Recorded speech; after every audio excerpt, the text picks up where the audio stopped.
لوگوں نے پوچھا، یا رسول اللہ صلی اللہ علیہ وسلم، کون سا اسلام افضل ہے؟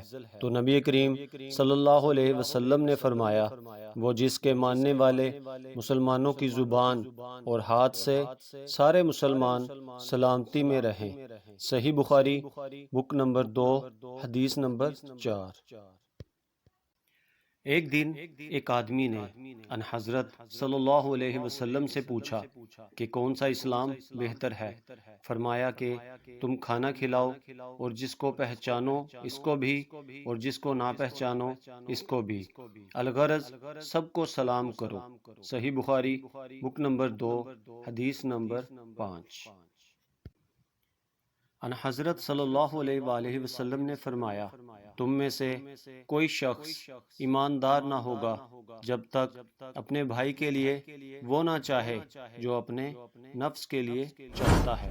صحیح بخاری بک 2 حدیث نمبر 6۔